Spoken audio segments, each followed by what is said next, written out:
هسيبك ليه؟ غريبة ان انت تسألني هسيبك ليه، واقولك ايه؟ ما عادش ما بينا شيء يا حبيبي نبكي عليه. بقولها لك عشان لو بعد حبة حد مفيش حبيبين بيتفقوا على فراقهم ويرتاح، ودينا اتنين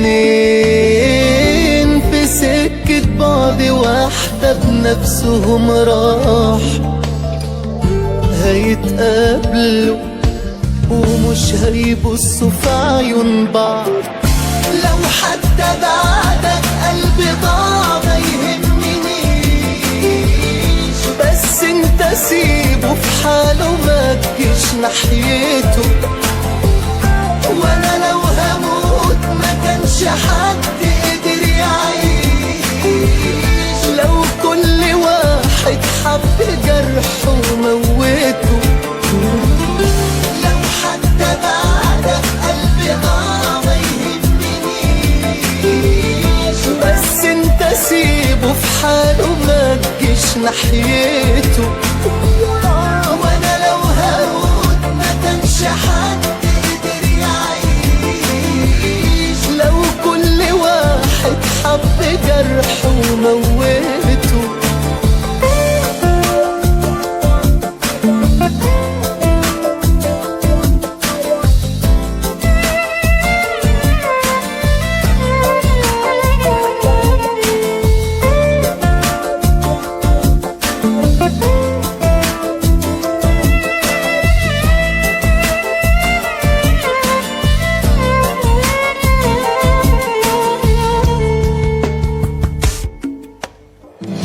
حبيبك ايه؟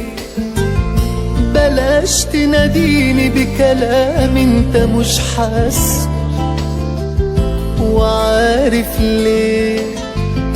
في شيء جوايا مجروح انت مش لامسه، وبكفاية مفيش داعي بقى لدموع. ما تحلف ليش ده اسلوبك وعارف مش هيتغير، وما تحشنيش عشان حبك ده غلطة مش هتتكرر. هسيبها لك ونمشي ونقفل الموضوع.